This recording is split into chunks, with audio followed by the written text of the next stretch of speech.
কোকরাঝাড়ের কাজলগাঁও পুরসভা এলাকা বরতালোয়া গ্রামে রাস্তা এবং ফুটব্রিজের শিলান্যাস করলেন সাংসদ জয়ন্ত কুমার বসুমাতারি। সাংসদ তহবিল দিয়ে ব্রিজের শিলান্যাস করলেন তিনি। 1 মাসের মধ্যে রাস্তা নির্মাণের আশ্বাস দিয়েছেন তিনি। পাশাপাশি যত দ্রুত সম্ভব ফুটব্রিজটিও সম্পন্ন করার আশ্বাস দিয়েছেন তিনি।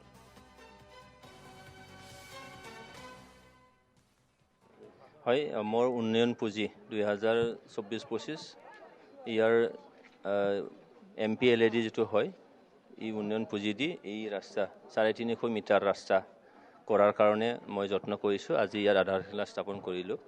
হয়, আমাৰ এই অঞ্চলবোৰ দীৰ্ঘদিনীয়া এটা সমস্যা আছে, ৰাস্তা ঘাটবোৰ সম্পূৰ্ণ হৈ উঠা নাই। আমি দেখিছোঁ এই অঞ্চলত এটা সময়ত বৰপেটা লোকসভা সমষ্টি আছিলে অন্তৰ্গত, আৰু বৰ্তমানলৈকে আজিলৈকেও বঙাইগাঁও সমষ্টি হিচাপে আছে, চিডলি সমষ্টি সম্পূৰ্ণকৈ সোমোৱাগৈ নাই।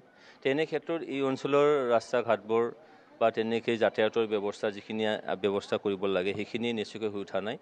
আৰু দেখা গৈছে যে তেনেকৈ চৰকাৰ